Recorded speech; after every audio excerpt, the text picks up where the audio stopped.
Hi viewer, today's video is about light and shadow.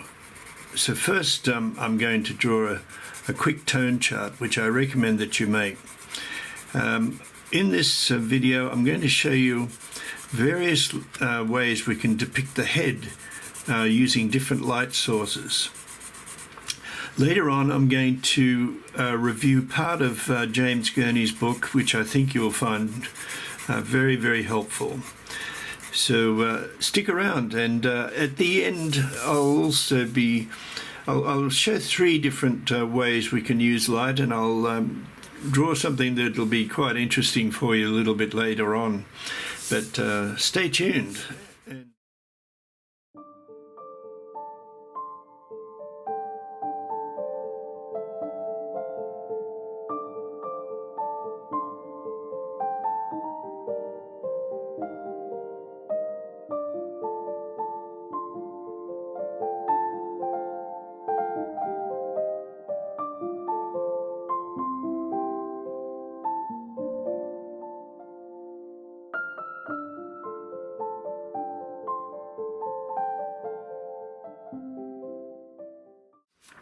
Okay, so without further ado, let's do a 3/4 head, and we'll start now. So just in these rectangles, I've divided it into thirds too, by the way. That's just for you to simplify it.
And this is the one of the most common portrait lighting effects.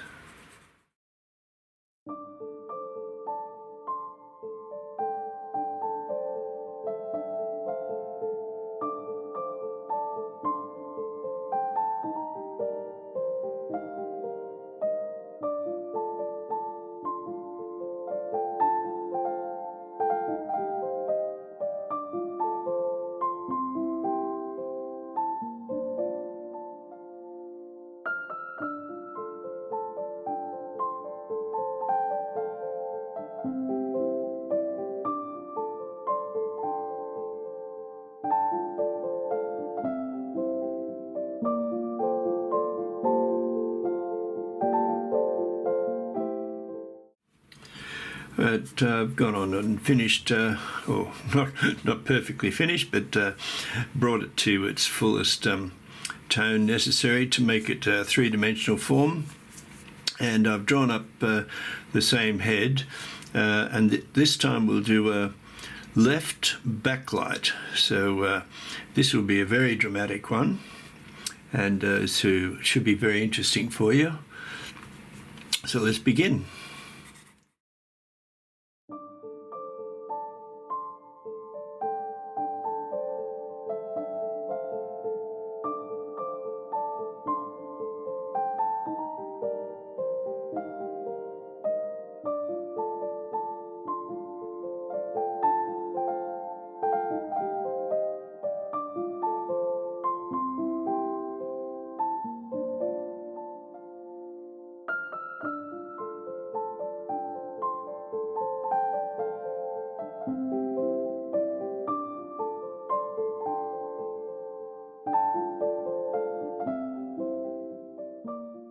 With the second one, you can see the value of this sort of knowledge for if you're a comic writer or a manga artist.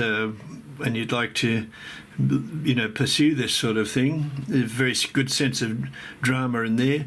So now I'll do a left front light, and we'll see the difference between this one and this one, comparison.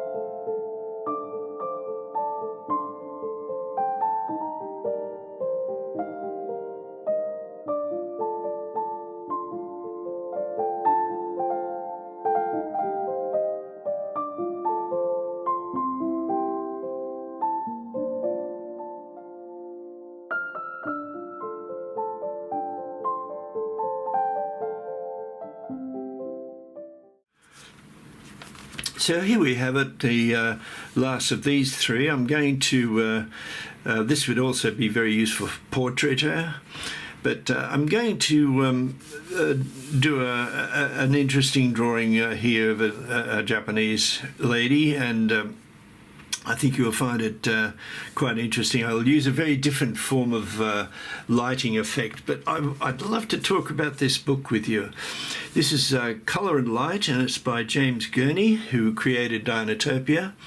And I'd have to say that you can see that it's pretty well worn. I've really been through this book many times, and that's a sure sign that it's a book of great value. I have a fine arts degree from Sydney University and graduate diploma in art education. I learned more from this and James's other book, the Imaginative Realism, than I ever learned at university. It's tremendous because he doesn't. It's not a how-to book. I hate how-to books. I prefer to identify with good artists and learn from artists in the past and artists current, as is James. So for the subject of lighting, which is what my video is about, let me just say that this is a very generous book and very informative. So he goes through three-quarter lighting and frontal lighting.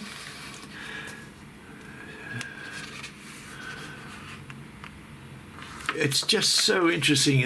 I love this. This is edge lighting, and I just have to say that there's an Australian artist that I studied at university called Gurney, and he does a lot of this form of edge lighting. So that was back in the 30s and 40s. So it was he was a very good artist, and I learned a lot from him.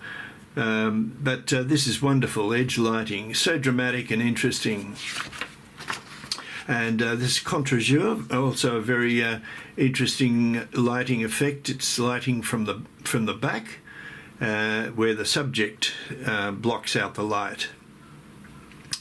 So you would learn a lot from this book anyway.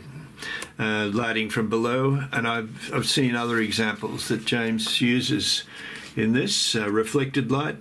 So it covers so much, and each page is discrete. It's so compact but very, very informative, and the illustrations obviously tell the story.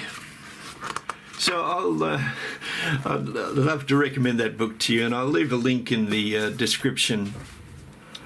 Okay, let's start. This is a head study, and I'll just quickly sketch it in.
So I've taken this a bit further, otherwise the video will take too long.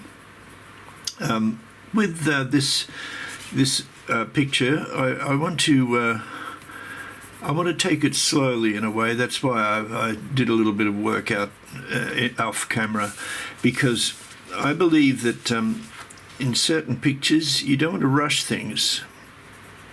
You want to be able to gradually build it up. It might take a lot longer, but remaining sensitive to the picture, to the image.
So there you have it, everyone. It's my lesson on tone. I recommend making this tone chart. Make it better than mine. This is just a rush job to show you approximately what it's like, but take your time doing that. I'll be bringing out more videos on different kinds of lighting from time to time. And here, just one other aspect of using tone and shading is that you can create mood. And here I've tried to convey a sort of a mysterious mood in a sense. We don't quite know, we can't see all her features, and so there's a certain enigma about the lighting. So thank you very much. I really hope this was of value to you, and please subscribe to my channel if you got something out of it, and please give me a comment if you'd like me to make a particular sort of topic for you. I'm very happy to do so. And if you'd like to upload any of your drawings onto my Facebook or Instagram channel, I'd be happy to have a look at those, and that would be very, very interesting. The problem with online work like this is I don't get to meet the students like as I was when I was a technical college and high school teacher. So that would be fun if I could see some of your work. Thank you so much, and I'll hopefully see you in the next video. Bye for now.